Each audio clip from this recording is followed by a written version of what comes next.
Sikat. Ngobrol psikologi, santai, tapi tetap serius.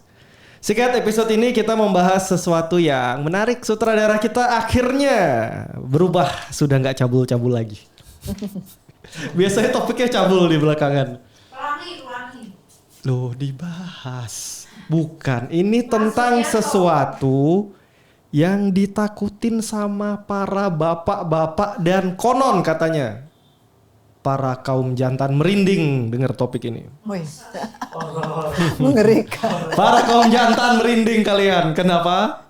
Inilah cerita krisis maskulinitas. Sekarang mereka lagi terancam tuh, para kaum jantan gitu loh. Karena cuma gara-gara beberapa laki-laki berani tampil lembut. Apakah para jantan kalian serapuh itu ya? Kalau kita tampil yang jantan-jantan sekarang lembut, kenapa kalian takut? Kita akan masuk ke tema kita nanti. Lebih jauh kita gali tentang maskulinitas ya, yang katanya lagi krisis. Kita akan ditemani oleh psikolog keluarga kita, Ibu Pauline, silakan. Ya, terima kasih Pak Ber. Ya, ini maskulinitas luar biasa ya. Beda dengan feminitas yang dalam keseharian orang. Nah, ini apa yang mau kita bahas nih Pak Ber? Tentang maskulinitas yang membuat para kaum jantan ketakutan. Kaum jantan ketakutan. Saya mau tanya dia sebelumnya nih sama Ibu Pauline ya. Maskulin itu apa sih dan feminim itu apa sih? Maskulin dan feminin. Saya nyontek aja ya biar lebih jelas supaya nggak salah-salah banget. Jadi kalau maskulin itu cara menjadi pria sesuai apa yang diterima masyarakat. Itu cara menjadi pria. Jadi pada zaman dahulu ada seorang tokoh bernama McInnes menyebutkan bahwa maskulin terbentuk karena adanya fantasi. Bagaimana seorang pria itu seharusnya seperti apa dan bagaimana. Kan semuanya itu dari fantasi. Hasil khayalan juga ya ternyata. Hasil khayalan, iya betul. Jadi maskulinitas terkonstruksi agar orang-orang tahu harus bagaimana dalam hidupnya. Tentunya sama halnya dengan feminitas ya. Jadi bagaimana seorang wanita itu harus melakukan apa yang harus dilakukan dalam bentuk fantasi orang-orang zaman dulu, mungkin seperti itu. Berarti ini hanya persepsi mereka di zaman dulu gitu kali ya? Ya. Berarti sebenarnya persepsi maskulin feminin ini belum ada yang tepat ya? Dalam artian tidak ada tabelnya harus begini-begini, nggak ada kan? Iya, nggak ada. Tapi artinya sudah diwujudkan dalam kata-kata oleh para tokoh zaman dahulu. Para tokoh zaman dulu? Iya. Dan nggak diupdate-update ya masih? Kayaknya begitu. Oh gitu, oke. Berarti kalau sekarang ya ada laki-laki tampil feminim, bahaya nggak sih? Selama itu tidak mengganggu orang lain dan dia nyaman, mungkin nggak masalah ya. Terus kenapa banyak yang teriak-teriak belakangan? Nah, itu berarti ada seseorang atau sekelompok yang mungkin tidak setuju dengan itu. Oke, berarti bahayanya ini buat siapa? Buat memang keadaan masyarakat kita atau sebenarnya buat egonya orang-orang maskulin itu? Kayaknya tepatnya egonya orang-orang ya. Berarti sebenarnya nggak ada masalah kan? Karena cuma ya maskulin lahir dari imajinasi dan fantasi gitu. Berarti nggak ada tolak ukurnya? Ya, karena sebetulnya dalam diri manusia kan ada maskulin dan feminin gitu kan. Nah kan seimbang. Yang dianggap bahwa kalau pria itu lebih besar maskulinitasnya daripada femininnya. Oke. Lalu yang perempuan dianggap feminitasnya lebih besar daripada maskulinnya. Oke, berarti ini lebih ke sifat ya? Ya, saya. Apakah kalau laki-laki feminim otomatis orientasi seksnya berbeda? Enggak lah. Nggak ada hubungannya? Enggak ada hubungannya itu. Ya. Kenapa di luar sana masih sering dicap ya? Kalau feminim berarti juga orientasi seksnya ya jadi feminim. Banyak di luar sana yang ya kebanyakan. Tetapi di luar sana juga ada beberapa ayah atau suami yang memang dia feminim, tapi dia juga bisa bahagia, punya anak dan sebagainya. Memang karena itu. Kalau kan cukup banyak ya belakangan para kaum hawa menuntut kesetaraan gender. Ini tuntutan loh, para kaum hawanya banyak di sini nih. Tuntutan. Tapi giliran yang laki lebih banyak bersih-bersih rumah, feminim komplain lagi. Laki harusnya nggak gitu. Gimana nih cerita? Iya, ini memang persepsi orang tuh mudah berubah ya. Dianggapnya mana yang menguntungkan itulah yang dianggap baik. Kan kapan hari banyak tuh teriakan kita memperjuangkan kesetaraan gender. Begitu giliran suruh angkat tabung gas sama galon komplain. Apa yang diperjuangkan? Banyak perempuan yang sekarang nge-gym. Nah, strong dong. Kalau mau berjuang ya harus strong lah. Giliran angkat galonnya kan gitu. Perjuangin kesetaraan gender, mintanya sama. Tapi di sisi lain minta kereta api spesial khusus perempuan, apalagi itu? Kayaknya malah yang perempuan sekarang lebih dominan ya jadinya. Iya, mintanya banyak. Banyak maunya. Iya, populasi perempuan lebih banyak, lalu perannya, gendernya. Nah, berarti kan sekarang laki-laki juga mau kesetaraan gender lah. Perjuangkan laki-laki feminim boleh kan? Ya, boleh dong. Ayo speak up yang laki-laki. Para pejantan tangguh. Nah, ini kan para pejantan lembut nih, nggak tangguh nih. Yang Nggak tangguh-tangguh ketar-ketir sama yang lembut-lembut nih. Iya. Kan lagi banyak nih sekarang viral di mana-mana, mungkin di medsos-medsos, di scroll-scroll lah. Banyak laki-laki yang ya goyang-goyang feminim dikit gitu kali. Dan akhirnya mulai sampai keluar crash-crash untuk menolak mereka. Dikasih panggung soalnya. Jadi sebenarnya mungkin kalau misalnya feminim aja sih gak masalah ya. Tapi kalau misalnya orientasi seksnya ini yang menyimpang, jadinya jadi masalah sebenarnya. Betul. Jadi kayak misal laki-laki lembut, feminim, good, fine gitu, itu bagus gitu. Yeah. Dia punya empati kan, Yeah. punya empati, punya yang namanya perasaan terhadap, maksudnya mungkin akan jauh lebih mengerti gitu kan, posisi sebagai seorang suami melihat istri dan dengan segala macam hal-hal yang terjadi pada perempuan gitu. Tetapi yang masalah adalah ketika orientasi seksnya itu menyimpang, artinya laki-laki bersetubuh ya, bersetubuh dengan si laki-laki ini sendiri. Gitu. Sedangkan penyakit itu kan banyak banget. Nah, kalau mereka ibaratnya mati-mati sendiri sih nggak apa-apa gitu kan. Tapi yang masalah adalah ketika mereka membawa ini ke keluarga. Apalagi yang sudah punya keluarga, ya kan? Kebayang kan penyakitnya, istrinya, lalu juga anaknya dan lain sebagainya, itu kan jadi masalah. Berarti ini masalah penyakitnya. Kalau penyakit bukannya sama aja ya, sama-sama berpenyakit gitu kali ya. Nggak bisa kita ambil itu sebagai hal-hal. Oke, gini deh, kita ambil jalan tengah nih coba. Kebetulan kita punya psikolog keluarga kita, Ibu. Bayangkan punya anak laki-laki. Pilih main boneka Barbie daripada mobil-mobilan, boleh nggak? Sebatas itu boneka nggak masalah sih menurut saya. Oke, berarti dia lebih pilih main masak-masakan daripada main robot-robotan, boleh nggak? Ya, boleh. Nggak ada masalah ya? Kalau menurut saya oke aja, nggak masalah. Oke, beranjak sedikit lebih dewasa. Ya. Mulai lebih suka pakai rok daripada pakai celana, boleh nggak? Nah itu mulai ada masalah. Boleh nggak tapi? Tidak. Kenapa? Kan kesetaraan. Mana setaranya? Mulai dimojokkan ini. Nah tapi artinya gini, ya itu tadi fantasi ya, kembali lagi kepada peran seorang pria itu sebagaimana Kesetaraan. adanya seperti apa. Kan kesetaraan sekarang. Gitu ya. Perempuan aja mulai nge-gym angkat galon, masa laki-laki nggak boleh mulai pakai rok? Perempuan juga banyak pakai celana Crossdresser panjang. banyak loh dan mereka tetap laki-laki. Oke, kita mau lempar pertanyaan sedikit. Pak Sutradara punya anak laki. Anaknya lebih suka main boneka Barbie daripada mobil-mobilan, boleh nggak Pak? Nggak boleh. Solusinya diapain Pak?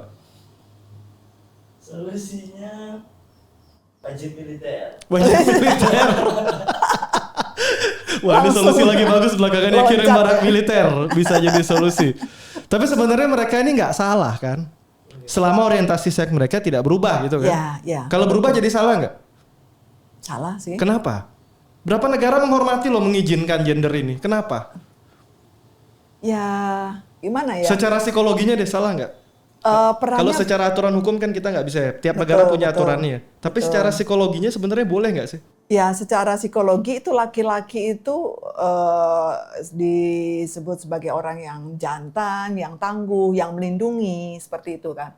Nah kalau dia lalu secara orientasi seksualnya dia malah dilindungi, malah dia yang mendapat dan atau apalah istilahnya itu sepertinya terbalik ya. Berarti Kalau begitu kan akhirnya kita setuju kalau laki-laki wajib maskulin. Kalau kita setuju kesetaraan gender, laki boleh feminim, perempuan yang maskulin. Berarti kan nggak ada salahnya nih. Perempuan yang maju, laki yang di belakang. Kan saling melengkapi. Ya, Boleh nggak? Secara psikologinya salah nggak nih? Kalau secara hukum kita nggak bahas di sini ya. Secara hukum kita nggak bahas. Kita bukan orang hukum. Tiap negara punya aturan hukumnya sendiri. Tapi psikologinya boleh nggak? Boleh nggak?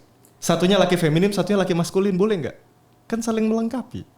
ya, kalau secara peran dan itu masing-masing dalam rumah tangga itu tidak membuat mereka bermasalah, mereka oke aja, mereka sepakat, saya kira juga nggak ada masalah. Boleh berarti ya? Ya, karena juga ya di luar sana juga ada yang perempuannya tuh malah suka perbaiki ubin, memperbaiki tiang, perbaiki listrik dan sebagainya, tetapi yang laki-lakinya suka masak. Nah, gitu. Ini kalau diganti nih, gendernya sama. Satu maskulin, satu feminim. Satu rumah, boleh nggak?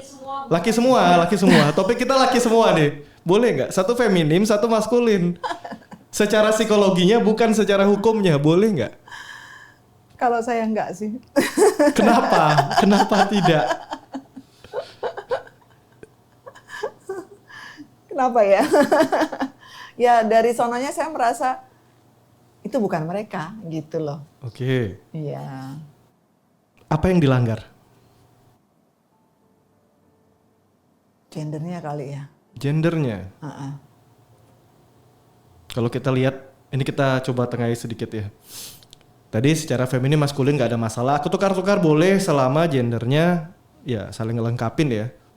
Ini udah jelas salah kenapa gendernya sama. Karena dulu katanya konon manusia diciptakan Adam dan Hawa, bukan Adam dan Adam. Kalau cuma Adam dan Adam nggak ada anak-anaknya. Musnah kalian. Kalau mau angkat anak sekarang bisa. Zaman dulu nggak ada yang diangkat, manusia cuma 2. Nggak lahir. Oke, kita kembali. Mungkin secara keyakinan, beberapa keyakinan ya tidak bisa mengakui hal-hal ini ya. Karena ya tadi organ kalian itu sama, nggak bisa. Tapi kalau masalah feminim maskulin nggak ada masalah. Mungkin seperti itu kali ya masuknya. Iya, bisa jadi seperti itu. Dan ini karena ada pengaruh faktor patriarki kali ya. Nah itu pengaruh Ya. besar tuh. Paling besar karena zaman dulu yang saya baca-baca nih, anak laki-laki yang sudah mulai dewasa itu ada ritual-ritual tertentu untuk menyatakan mereka betul-betul adalah seorang laki-laki yang sejati, yang mereka nanti akan menjadi seorang pria gitu. Ya mungkin ada di situ ada sebuah tantangan atau bentuknya apa itu saya juga kurang begitu jelas, tapi yang membuat mereka menjadi lebih kuat, lebih tegar, lebih berani dan apapun itu. Nah mungkin dari dulunya sudah ada tetapi lama-kelamaan jadi hilang ya karena perubahan dunia, perubahan pemikiran, perubahan budaya dan sebagainya. Oke, kita Bahkan akan nggak ada lagi ya sekarang ya. Kita akan coba masuk lebih jauh ya tadi ya. Laki-laki sementara ini ya kita putuskan lah ya. Kita putuskan sementara. Ingat ya, topik kita ini belum tentu benar. Tapi kalau kita pandang dari segi sudut pandang normal menurut siapa ya? Menurut masyarakat kita di Indonesia ya. Karena ini podcastnya berbahasa Indonesia. Ya kan ya, yang organnya laki ya sama yang organnya perempuan lah, jangan dicampur aduk gitu kali ya. Tapi kalau masalah feminim maskulin terserah, yang penting saling melengkapi. Karena kalau dua-dua maskulin pukul-pukulan nanti di rumah. Sekarang kita bilang tentang kelahiran maskulin, kelahiran feminim gitu ya. Kenapa sih laki yang harusnya katanya maskulin ini jadi feminim? Apakah ini masalah genetik atau lingkungan atau mungkin neurobiologisnya? Banyak aspeknya ya. Kalau di sini ada beberapa hal itu karena ada aspek masyarakat, kemudian ada perubahan peran dari mereka, ada juga karena tekanan sosial, ada juga karena kurang contoh teladan, dan yang terakhir karena pengaruh media. Nah, itu ya berapa yang menyebabkan seseorang menjadi mengalami krisis maskulinitas. Nih para lelaki mulai deg-degan nggak dengan banyaknya laki-laki feminim nih? Tergantung. Ada yang deg-degan? Ada yang deg-degan nggak? Ada yang deg-degan. Kalau di dunia saya nggak ada soalnya laki perempuan, adanya jantan betina, nggak ada masalah lah. Jalan nggak ada yang pakai tank top, pakai rok, cowok tadi. Seneng liatnya, Enggak. deg-degan. Dia ngeliat kuntilanak. Ya. Sudah jelas perempuan ya kalau kuntilanak. Ini jelas perempuan. Atau Pak Sutradara iri? Itu sebenarnya kuntilanak jadi. Karena kuntilanak nggak akan ada yang laki-laki. Oke, sekarang kan kalau ini sudah terjadi laki-laki feminim ya kan, ini kita masih bisa terima ya selama dia tidak ada pandangan gender yang melenceng gitu ya. Tapi kalau sudah terjadi nih laki-laki feminim kan lebih mudah melenceng gendernya daripada mereka yang maskulin. Kalau ini sudah terjadi, solusinya biasanya diapakan Ibu? Nah, ini tergantung masing-masing orang. Ada yang menerima, ada yang menolak. Gitu. Dan mereka yang sudah terperangkap di dunia ini diapain sebaiknya? Ya, menurut saya sih tetap kita dampingi. Lalu kita berikan keyakinan, penjelasan untuk mereka lebih percaya pada diri mereka sendiri. Apa yang mereka lakukan. Jadi jangan sampai jangan terpengaruh oleh orang lain, pengaruh pendapat orang dan sebagainya. Ya apa yang bisa mereka lakukan untuk kehidupan mereka, disitulah. Dan ya mau nggak mau sebagai orang tua dan orang-orang sekitarnya, orang dewasa sekitarnya mendukung. Tapi susah Bu. Ya betul. Kalau untuk apa ya? Karena Sebagai orang tua susah ya. pilihan lingkungan juga itu berperan Ya. besar kan. Ya. Apalagi sekarang media lagi gila-gilanya. Kan Dia kayak blow up. drakor lagi booming kan feminim semua tuh. Enggak sih. Banyak feminimnya. Banyak feminim ya. Dan akhirnya laki-laki kita juga ikut-ikut lah, keren gitu. Ya. Laki cantik ya. Ya, laki-laki cantik. Oplas sampai operasi plastik yang jadi perempuannya pun juga suka laki-laki yang model-model kayak begitu. Ya, ya, ya. Tapi sayangnya agak susah kalau di Indonesia itu kayak kalau kita lihat yang pakai tank top gitu kan laki-laki gitu tuh nggak kayak gitu. Belum sih bisa menerima, bentukannya. ya. Maksudnya bentukannya tuh tidak yang seperti yang kayak oplas yang ganteng yang Ya. kebangetan gitu kan. Tapi yang maksudnya bayang nggak laki-laki hitam gitu kan. Terus abis itu dekil dia pakai tank top terus jalannya melambai terus begitu ototnya tuh udah jadi laki gitu kan. Itu kan sesuatu hal yang Tinggal suntik hormon lah itu sama pemutih. Selesai sudah ada solusi. Itu dari media kan. Nah itu pengaruh media ini memang luar biasa sekali. Dan itu salahnya adalah kita yang menonton itu menjadikan itu suatu hiburan. Nah, kalau itu Lucu jadi gitu kan. jadi dikasih panggung kan. Nah ya betul-betul. kan Jadi, sebenarnya beberapa mungkin udah terpanggil ya, tapi dulu nggak ada media yang memanggil. Sekarang ada panggilan nih. Akhirnya panggilan itu terwujud karena ada contohnya. Dan semakin banyak ini ya apa namanya kayak apa sih kayak panggilan dalam artian karena banyak yang menyimpang akhirnya mereka seperti kayak mencari ya menjajah gitu kan menjajah seksualitas gitu kan karena kebutuhan yang mereka sendiri kan mereka cari kan Ya, gitu. ya. Dan akhirnya karena ada karena ada yang menawarkan. enggak karena ada yang membutuhkan maka ada penawaran kan.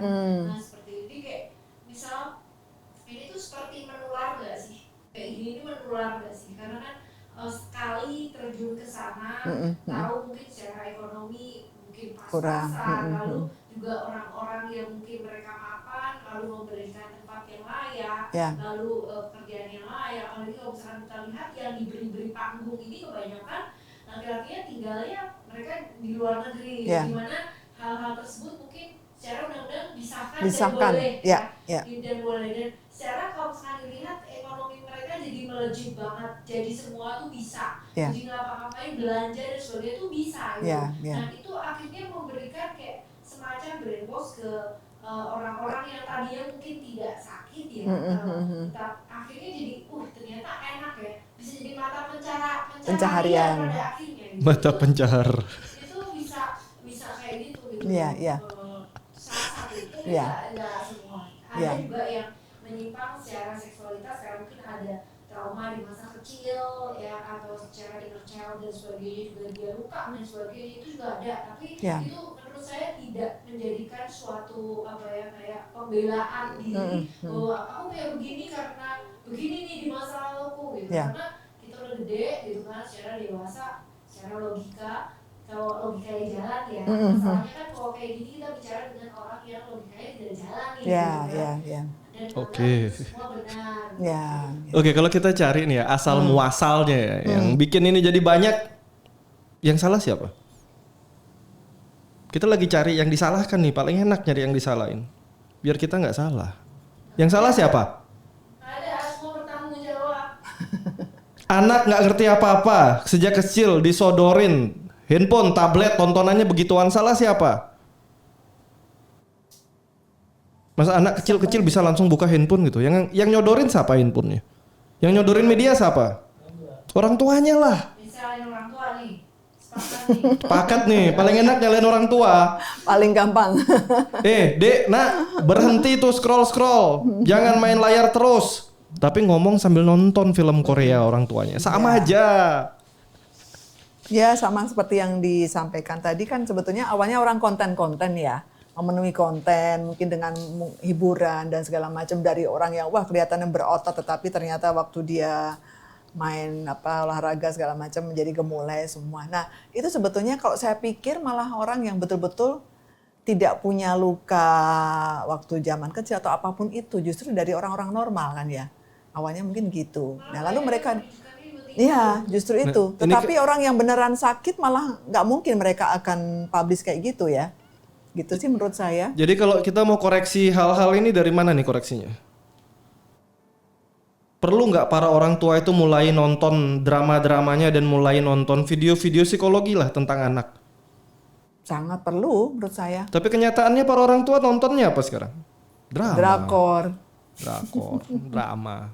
Karena itu lebih menarik. Nah, sudah jelas terjawab. Salahnya siapa berarti? Salahnya siapa? Salahnya bikin. Gini ya, kita ganti dikit nih. Ini pertanyaan menarik. Masih pembelaan diri nih. Bayangkan Bu, punya anak perempuan.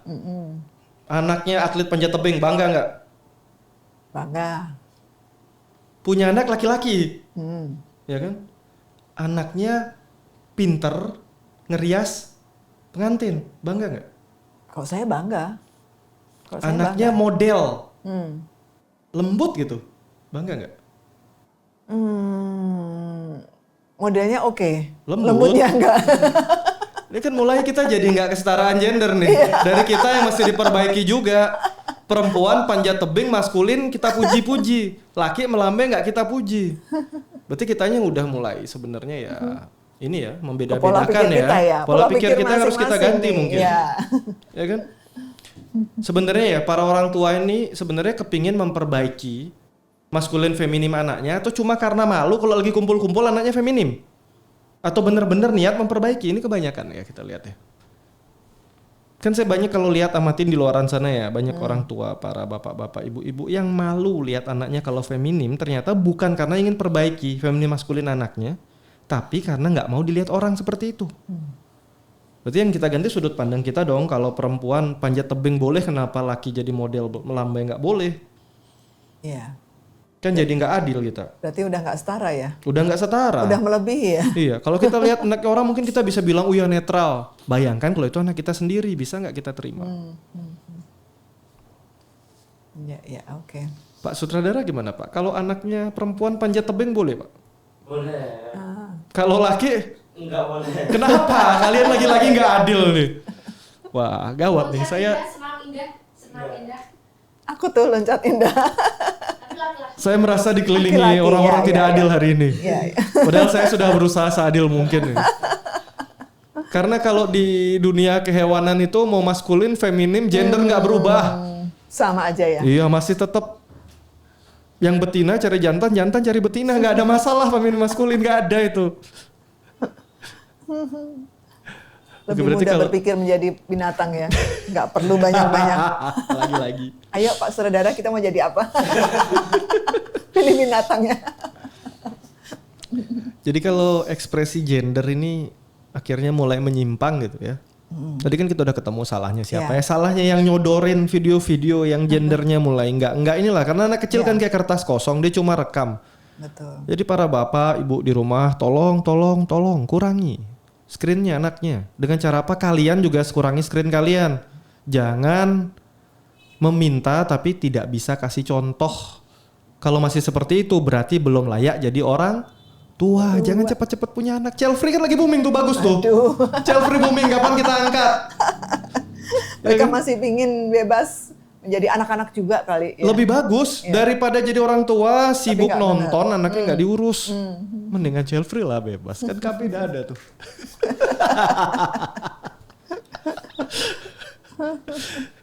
Ya, mending child free loh daripada kisah kita yang lalu itu, buas-buas itu. Predator-predator tuh beranak di mana-mana nggak karuan. Ya kan? Oke, kita kembali lagi nih. Berarti seperti tadi ya, mungkin kita sendiri yang belum siap, ya kan? Para kaum lelaki nggak bisa dipungkiri, mungkin kitanya belum siap. Kitanya belum bisa jadi orang adil. Perempuan panjat tebing boleh, perempuan maskulin dipuji-puji, laki feminim nggak adil. Ini juga nggak adil ya, nggak adil ya. Jadi kalau kita mau bilang adil ya kita perbaiki semua keadilan. Laki-laki feminim nggak apa-apa selama satu, gendernya nggak berubah. Ya.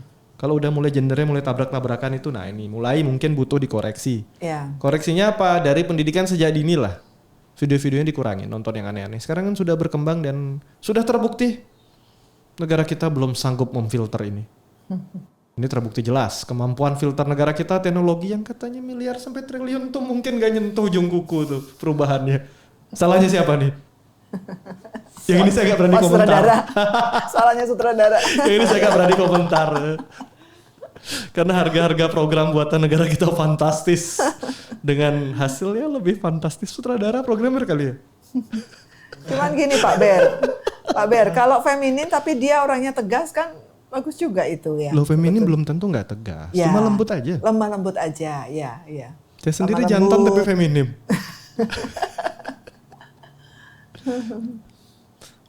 Jadi kita kembali ya. Problem ini muncul karena ketidaksiapan kita menjadi seorang orang tua. Kalau belum siap, ya saya juga tidak di podcast ini saya nggak memberikan suara untuk child free lebih baik atau nggak child free lebih baik, nanti mungkin di podcast lain kita akan bahas ya. Tapi kalau belum siap jadi orang tua ya jangan jadi orang tua dulu lah. Betul. Tapi itu penting ya. Misalnya ada satu keluarga, kebanyakan anaknya perempuan dan hanya ada satu laki-laki, ya. Artinya kan mungkin kalau kita berpikir, oh itu yang laki-laki mungkin juga ikut kayak saudara-saudaranya perempuan ya. Cuman kalau misalnya si ayah itu perannya juga kurang atau tidak sewajarnya, mungkin juga bisa jadi. Figur ayah yang tidak siap. Ya, figur ayah kurang. Tapi kalau figur ayahnya bagus, oke, perannya luar biasa, dia bisa menempatkan diri sebagai seorang pria yang benar-benar pria sejati dan dia bisa membawa anaknya yang laki-laki itu menjadi seorang pria yang sejati juga. Oke, berarti ini peran figur ayah, peran figur ibu berpengaruh di sini. Ya. Ingat ya, sebelum siap jadi ayah, sebelum siap jadi ibu nggak punya. Betul. Kalau usah belum punya anak siap dulu. janganlah. Nikah dulu aja nggak apa-apa. Cuma ditunda dulu kan caranya udah banyak sekarang. Daripada nanti lahir anak nggak siap, anaknya feminim malah dimarahin padahal nggak ada yang salah. Anaknya perempuan maskulin malah dipuji-puji, nah ini bisa juga jadi masalah, jadi ketidakadilan ya dalam keluarga. Tapi ya banyak. Ingat ini tentang feminim maskulin, bukan penyimpangan gender. Kalau udah gendernya menyimpang diapain nih? Masih bisa ditangani nggak? Masih dikembalikan lagi lah. Dikembalikan lagi, dilahirkan ulang. Sorry. Dikembalikan lagi jadi anak. Artinya kita beri penjelasan bahwa perannya itu berbeda. Jadi kita sebaiknya seperti ini gitu. Ya sebenarnya sebagai laki-laki yang sewajarnya ya sebagaimana pada umumnya gitu kita beritahu seperti itu bisa. Oke. Dan berarti kembali ya. Kalau kita mau ke maskulin feminin yang awal seperti dijawab tadi oleh Ibu Pauline ya. Peran figur orang tua. Jadi para bapak, saudara kita para bapak, kalau mau anaknya lebih suka main mobil-mobilan, kasih contoh. Jangan bapaknya sibuk koleksi boneka. Balik dong. Nanti yang terjadi begitu, nggak bisa disalahkan. Terus kalau anaknya mulai maskulin berlebihan yang perempuan, jangan malah dipuji. Tapi dikoreksi pelan-pelan, sehingga seimbang, balance. Kedua, tadi ya, kalau sudah terjadi gangguan gender. Gangguan gender ini sebabnya bisa genetik, ingat, bisa genetik. Bisa juga traumatik. Ya. Kalau problemnya genetik diapain? Segeralah ke Konseling. psikiater terdekat. hormonnya diperbaiki, masih bisa. Tapi kalau traumatik bisa ke psikiater, bisa ke psikolog ataupun layanan penanganan traumatik terdekat. Trauma jangan dipiara, ini hobi banget nih. Perasaannya apa? Baik-baik aja, padahal sedih, disimpan, seneng banget nyimpen perasaan. Traumanya diapain? Dianggap nggak ada aja, nggak bisa.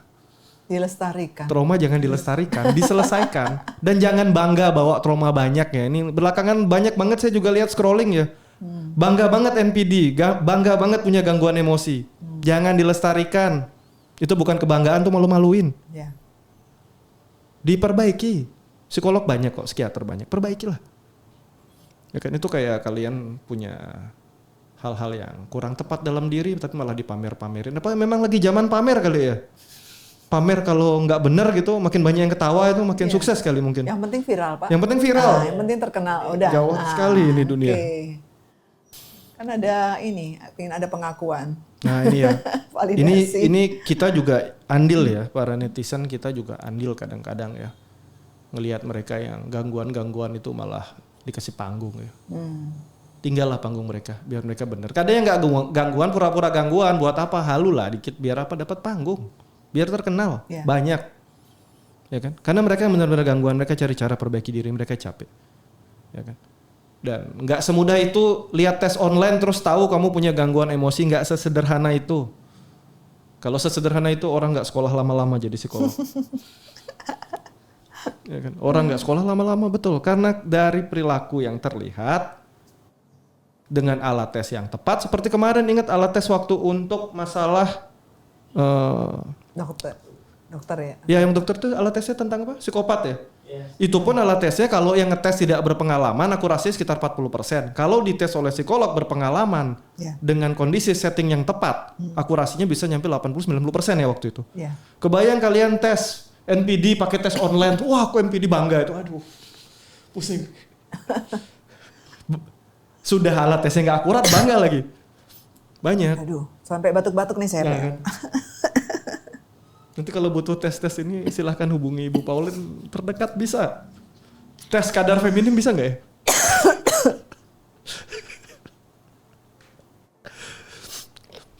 Oke, berarti untuk para sahabat yang mungkin merasa orientasinya terganggu, ya, jangan lestarikan diri kalian, tapi perbaiki.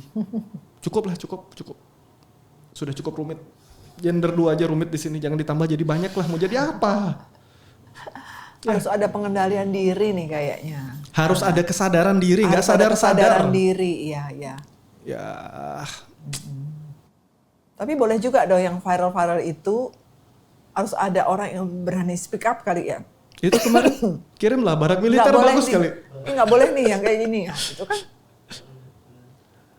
Jadi ya kan sekarang yang speak up banyak, ya kan. Tapi kan demi sebuah viral, demi lingkungan. Sekarang kan kalau kita cari ya dari yang saya temui ya, yang melangkah melenceng seperti itu ya penyebabnya banyak. Salah satunya juga motif ekonomi. Kalau melenceng ekonominya terjamin. Ya kan? Ya ini akhirnya jadi motif ekonomi jadi pekerjaan. Ya. Dan kembali lagi ya support system ya. Dan ya itu tadi orang tua kasih contoh lah dari awal. Kan mereka yang menyimpang juga biasanya disebabkan karena traumatik masa kecil. Kalau tadi yang genetik ya obat hormon. Kalau yang traumatik banyak traumatiknya ya belum tentu traumatiknya tentang pelecehan masa kecil. Ingat. Tapi karena orang tua yang ngasih contoh nggak bener. Ya, para bapak sibuk selingkuh, para ibu sibuk selingkuh ya sudah anaknya juga gendernya jadi berantakan. Ini banyak, saya banyak temui dan perbaiki kasus-kasus seperti ini. Bukan karena pelecehan, tapi karena melihat orang tuanya melakukan hal-hal yang nggak normal. Betul. Ya kan? Ya, tadi kalau belum siap nikah, masih suka ganti-ganti, nggak usah nikah dulu. Kan negara kita kadang belakangan udah kayak kebebas-bebasan gitu. Tapi gimana kalau yang di awalnya itu pernikahan oke-oke aja. Nah, di tengah-tengah ternyata bukan dari awal nih pernikahan, bukan dari awal pernikahan. Bukan dari kecil anaknya mendapatkan itu traumatik. Justru dia mungkin di masa remaja dan sebagainya mendapatkan orang tuanya punya banyak masalah seperti itu. Nah itu kembali lagi tadi. Nah. Nikah bukan tentang cinta-cintaan. Kalau hanya cinta nggak usah nikah. 3-4 bulan udah hilang tuh rasa. Nikah adalah tentang tanggung jawab. Kalau sudah nikah ya sudah. cukup. Pak, tapi katanya cinta datang tak bisa ditebak, Pak, gitu. Kan puber ada bolak-balik. Jadi tebak-tebakan dong. Puber aja gitu kali ya. Tempat hiburan banyak. Tidak usah kacaukan rumah tangga. Ya kan? Kembali lagi tadi. Nikah tentang tanggung jawab. Sudah bukan tentang cinta-cintaan, Pak. Zamannya lewat 60 tahun jatuh cinta. Wah, susah sekali nih. Banyak gak ini? Banyak ya. Kembali tadi. Kalau kepingin berencana gitu masih mau seneng-seneng jatuh cinta lagi ya jangan punya anak dulu lah. Nanti udah puber ketiga keempat baru punya anak. Kedua mungkin pola pikir kita ya. Ingat ya sekali nikah nggak ada cerita tukar tambah. Kalau masih mau tukar tambah ya nggak usah nikah dulu lah. Masuk nggak Bu? Sangat masuk ya menurut saya. Sangat masuk ya karena kan sudah cukup banyak sekarang. Iya. Kan di negara kita kembali, kalau mau nikah lebih dari satu kali aturan hukumnya banyak. Apalagi kalau pegawai negeri loh ya, hati-hati. Tapi jadinya orang pada menikah di usia yang cukup lanjut bisa jadi gitu. Gak apa-apa, daripada kita melahirkan generasi-generasi ajaib. Ah. Kalau kita lihat negara maju, nilai pernikahan berkurang banyak. Kenapa? Mereka tinggal bersama mungkin bertahun-tahun, tapi tidak memutuskan menikah. Kenapa? Mereka cerdas. Kenapa? Mereka nggak mau buru-buru ngelahirin generasi yang berantakan. Mending bersama dulu, nggak usah memberikan keturunan dulu karena nggak siap. Yeah. Karena mungkin aja mau upgrade gitu kali. Kan di sini cepet ya. Nikah sebulan 2 bulan lahir anaknya nggak tahu bikinnya kapan.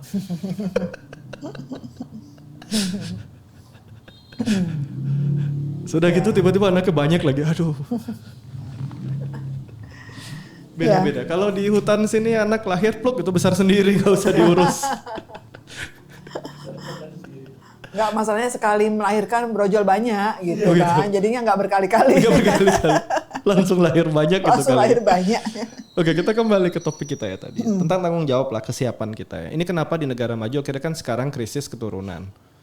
Ya kan di banyak negara maju karena orang berpikir lebih maju. Kalau kita berpikir maju bukan berarti kita jadi takut punya anak, tapi kita mempersiapkan. Bukan hanya tentang materi, punya anak nggak cuma tentang uang. Banyak kok sekarang orang tuanya mampu berlebihan, tapi anaknya acak-acakan. Kenapa? Karena mereka belum siap jadi orang tua. Betul. Kalau belum siap nggak usah cepet-cepet lah. Atau kalau nggak mungkin anaknya dititip di barak militer dulu nih. Ini kemarin saran bagus banget ini. Wajib militer. Apa hidupkan wajib militer crash, wajib militer jalan. Nah itu cocok untuk sebut sensor, tolong. Itu dilarang. sorry. Itu dilarang. Topik kita nggak ke sana. Kita nggak sebut yang itu di kali ini. Jadi keceplosan. Karena saya belum memutuskan mendukung atau menolak ini. Kalau saya dapat lebih banyak alasan mendukung ya saya dukung. Lebih dapat alasan banyak menolak ya saya tolak. Karena kalau dilihat plus minusnya ya positifnya juga masih banyak. Nanti di podcast yang lain lah, podcast Next. kita yang lain kita akan putuskan mungkin mana yang lebih menguntungkan ya. Kembali lagi podcast kita belum tentu benar, tapi topik-topik di sini kita ingin bahas ya dari sudut pandang psikologinya tadi. Karena kalau kita mau salahkan lelaki feminim ya silahkan salahkan perempuan maskulin. Kalau mau adil, kalau nggak mau adil ya silahkan, tapi kembali tiap keluarga kan punya aturan sendiri. Nggak ada salah benar gitu ya. Buat para bapak yang ingin anaknya maskulin nih jangan ngumpet di belakang istri. Kalau ada masalah ya hadapin, jangan ngumpet terus. Nih para bapak-bapak ngumpet yang katanya jantan di luaran sana tapi di rumah takut istri. Kalian juga melahirkan tuh para anak-anak feminim. Kenapa? Yang kerja istrinya, bapaknya senang-senang tidur-tidur santai-santai. Ya lahirlah anak-anak feminim juga. Kenapa? Bapaknya kasih contoh. Setuju. Dan juga para ibu-ibu yang ya wanita karir, tegas, disiplin. Terus anak laki kalian feminim. Ya salah kalian juga. Kalian kurang manja sama suaminya. Nah itu juga sama. Oke, kita kembali ke tema kita. Jadi kita punya beberapa poin penting. Laki-laki feminim gak ada yang salah. Selama gendernya tidak berubah. Di podcast ini, di podcast lain mungkin kita bahas lebih jauh ya. Perempuan, maskulin, gak ada yang salah. Selama gendernya tidak berubah. Dan kembali yang membentuk ini siapa? Tanggung jawab orang tua. Kita nggak bisa filter media. Program kita yang triliunan tuh belum sanggup lah filter itu. Mungkin harus naik lagi lah. Di atas triliun mungkin budgeting kita untuk program-program ini biar lebih aman gitu negara kita. Oke, dari Bu Pauline ada pesan nggak untuk para sahabat di luar sana yang mungkin jadi kaum feminim tapi tidak pindah gender, hanya kaum feminim aja? Iya. Untuk saya, untuk kalian yang feminin itu nggak ada masalah. Tetaplah kalian menjadi seperti itu apa adanya. Jangan mengubah gender juga seperti yang disarankan oleh Pak Ber. Nah, untuk orang tua yang mungkin tanpa sadar bahwa anaknya sering melihat hal-hal yang di luar batasnya, ya harus dampingi terus cara mereka dalam mereka melihat video-video dan sebagainya itu. Sebetulnya kalau kuat pada pola asuh, pada pengertian, penjelasan dalam orang tua merawat anak-anaknya, anak-anak menonton apapun nggak ada masalah menurut saya. Jadi sebetulnya kita juga beri penjelasan pada mereka. Bahkan kalau anak kita itu terlihat cupu ya istilahnya, nggak ngerti apa-apa, justru kita beri satu informasi sesekali nggak masalah. Tapi diberi penjelasan, ini tidak baik, ini tidak benarnya. Itu. Jadi sebagai orang tua itu bisa memberikan tameng terlebih dahulu kepada anak-anak sebelum mereka menyadari bahwa ini tidak baik atau benar ya. Jadi untuk mereka supaya ya sehingga anak-anak ini kalau ada sesuatu yang masuk secara negatif atau apapun itu tanpa sadar mereka lihat atau dari manapun mereka dapatkan itu, mereka sudah punya tamengnya, bisa mengendalikan diri. Ini nggak benar, ini nggak baik ya. Aku sekedar melihat aja, tapi bukan untuk mengikuti. Itu Pak Ber ya. Oke, terima kasih Bu Pauline, sudah diborong semua nih pesan dan kesannya. Iya. Kalau pesan dari saya, kalau boleh berpesan, para orang tua jadi contoh lah. Jadi contoh. Anak itu kan mencontoh. Kalau contohnya baik ya anaknya baik. Kalau contohnya nggak baik ya anaknya juga nggak baik. Kalau belum siap punya anak, nggak usah punya anak dulu. Nggak apa-apa. Dinikmatin dulu lah, honeymoon terus. Kalau masih berencana mau puber-puberan bolak-balik, nggak usah punya anak dulu lah, nanti aja. Tunda dulu sampai siap. Ingat, nikah bukan tentang cinta-cintaan tapi tanggung jawab. Saat kalian memutuskan menikah, ya berarti kalian menjadi seorang orang tua. Terima kasih teman-teman di luar sana yang menonton podcast ini. Semoga ya podcast ini bisa jadi sudut pandang yang lain. Tentang keadilan yang seadil-adilnya yang tadi. Anak panjat tebing, puji. Anak lenggak-lenggok manja disalahkan. Janganlah, jangan. Karena kan haknya sama. Dan kembali kalau kalian nggak mau, tapi saya nggak mau Pak, ya silahkan kasih contoh. Para bapak-bapak mungkin aja kalian jantan, tapi giliran kerja suruh istri kerja. Ini juga contoh yang tidak maskulin. Hati-hati ya. Podcast kita tentang deg-degan kejantanan menurun ini sampai di sini. Selanjutnya kita akan angkat yang lebih dalam. Mungkin tentang gender-gender tadi kita akan angkat ya. Jika ada saran-saran silahkan like jika suka, dislike jika tidak suka, kasih masukan di kolom komentar, kasih tema kolom komentar, kita akan renungkan temanya, kita akan pelajari dan semoga kita bisa menyajikan sudut pandang psikologi yang lebih jauh tentang kondisi-kondisi yang terjadi di masyarakat. Terima kasih semua, ketemu lagi di podcast kami yang lain. Terima kasih. Terima kasih. Bye-bye. Bye.